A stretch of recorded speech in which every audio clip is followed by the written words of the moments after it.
Okay, in order to install Primavera, the 30-day trial, this is what you do. Okay, you've downloaded it. We showed you how to download it. And you got to get to that file, and that you would have to extract first. Okay, so you have to extract the zip files. That's wise. And then you double click professional setup. Okay. All right. You would go with typical. Okay, typical, and install. It will do its thing. Okay, you're going to get this. You got to say yes when you get that. Okay. All right. Click on OK. Going to take time. It'll take a few minutes when you click there, but it'll come up. Don't worry. Just wait.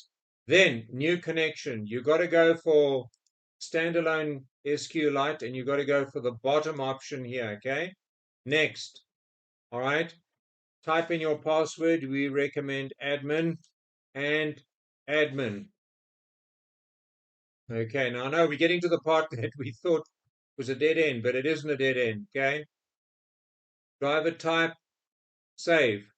Okay, so here's the thing. I do recommend you save it on your desktop rather. I think that might be the difference. Okay. I'm going to save and overwrite. Okay. So save the file on your desktop. That file ppmdesqlite.db. Save it on your desktop, not in documents, because many of you have OneDrive, and I think that's the problem. Click on OK. And guess what? You just close that, and it's done.